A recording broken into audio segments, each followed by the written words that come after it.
My name's Jan Chadwick, and I'm one of the science nuts. And yes, I'm one of the crazy people who love science. So welcome. This is about the lab report. Now, this particular lab report description is designed for a lab report in a lab notebook. It's assumed that the lab report is for a course in freshman general chemistry, and the reports may vary from college to college, but it is aimed at Fullerton College students, particularly in chemistry in the second semester of general chemistry. So different courses and faculty may have different instructions from campus to campus, so always follow your faculty instructions first before following these instructions. Make sure you check with your instructor because they may have a different format than this. So the components of a lab report are the title and source, the goal or purpose of the experiment, introduction, the chemicals and equipment, the procedure, calculations, data, the results, and the interpretation of the data, and maybe some pre-lab answers at the end. So I'm going to go over a few of these components, skip the title and source because that may vary from instructor to instructor, and begin with the goal or purpose of the experiment. In terms of the goals of the experiment, you should be able to identify the goals for each one of your experiments. Quite often there are additional goals, such as learning to use a particular technique or a piece of instrument. By reading the experiment, you should be able to ascertain the goals and record them. So make sure that you understand what your goals or objectives are for the experiment, and make sure that you don't plagiarize. Read whatever is in the lab manual first, and then from that, write this in your own words about what you feel is the goal. Base it on the scientific method. What is your claim you're going to make? Think about the evidence you need to collect and find out what that claim is, and then report that as your goal or objective. Now, in the introduction, this is usually very brief. It includes about one paragraph of background information on the topic being studied and about one paragraph briefly explaining what will be done in the experiment and why. The introduction is usually fairly brief. It's only 1 to 2 paragraphs, but make sure that you include the most important components and think about this as the scientific method or a hypothesis. Think about what claims you're going to make and what evidence you need to collect. And from that, determine what your goals and objectives will be for the experiment. Read the experiment manual, the experiment in the manual, and write this in your own words. What is the goal or the objective for the experiment? Make sure that you include any important scientific equations that are pertinent to that particular experiment. You don't want to leave those out. The next component is chemicals and equipment. List all the chemicals to be used and any associated hazards with those chemicals. We want to be concerned about safety, and you need to be reminded, even when you're in lab, of when you have hazardous chemicals. Make a notation of each chemical or piece of equipment that needs to be checked out from the stock room. It's also important to draw the equipment to familiarize yourself with what it looks like if you're not as familiar with it normally. And any equipment or chemicals that are being checked out from the stock room, you should probably mark those or asterisk them so you know what you need to get from the stock room. The next component of a lab report is the procedure. In the procedure, this section includes all the information needed to perform the experiment. Summarize as much as you can as possible and be concise but complete. The idea is that somebody else should be able to follow your directions in your procedure and repeat the experiment. Someone who has the same knowledge base that you have, in other words, another student, should be able to go and take a look at the procedure and read your procedure and complete the experiment.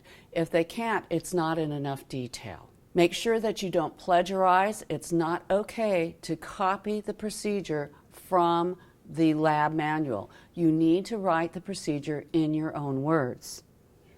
It might be helpful at this time also to draw a flow chart or draw the equipment and the equipment setup in the procedure, as this might help you visualize what you're going to be doing in the lab during the lab experiment at that time. Use your own words and don't copy verbatim from the procedure in the lab manual. Make sure you don't do that. The next component is data collection. Figure out the data you're going to be collecting during the experiment and prepare a place in your notebook for each item. In other words, you need to develop or write a table. Don't try to set up too much, because sometimes you're assigned particular work that you need to do that you won't have to do. I know in one of our experiments we have 16 data points that need to be collected by students, but each student is only collecting 4. So it's not worthwhile to draw and make up a whole table for all of the data points. So you have to know what you're doing and think about what kind of table will work for you, and develop a data table, or else just collect the data as you go on during the experiment. Try to be neat. If you make a mistake, draw a line through it, get it initialed by your instructor, and write down the correct number. The next component is calculations. In calculations, once you've collected the data, you need to take your raw data and put them into equations and make calculations, so you can then write a results table in the next section. So in this section, you're going to perform all the calculations. You need to write an example of each calculation and write it out, what an example of the calculation, and show how it's done. If you do that, the faculty member or your instructor can go back and look and see how you performed the calculation if you did it incorrectly. You don't have to show every calculation for every equation, because you may have a large data set. In fact, it may be in Excel, but you should show an example calculation for each type of calculation performed. The next part is results. Now that you have all your calculations done, you want to collect them and put them in a table and present your results. This is not your raw data. This is data that you have collected and you have calculated, and then you have your results. You need to put data in tables, or else if there's just a single result, you need to include that as well. And do this neatly. Do not discuss the results at this time. This is just the presentation of all of your calculations, tabulated somehow in a table or presented in a clean and neat fashion. Once you have all your results tabulated, you need to think about how to interpret those results. And once you interpret those results, those interpretations are given in the discussion of the results, which is a result summary. In the results summary, you need to include an interpretation of your results and possibly an error analysis, where you're calculating a percent relative error, maybe a standard deviation, perhaps you're propagating errors and determining the inherent error of an experiment, and you're comparing it to some actual value you know. You should do an error analysis and try not to include things such as, well, if it rained outside, that would have affected my results. Only what may have contributed to the error in the experiment should be included, not everything under the sun. This may also include quantitative and qualitative errors, so you need to consider both of those. In the results, you should think about this in terms of what I have done, what I learned, but don't write it in first person. All of this should be now in past tense, and it should be third person expository writing. So don't write it in first person. Don't say, I did this, then I did this, then I did this, and I got this result. And it's not fruitful for you to say, I had a great time, I really enjoyed the experiment, or I hate the professor, I hate this class, or I love this class. None of that needs to be included in your discussion of results.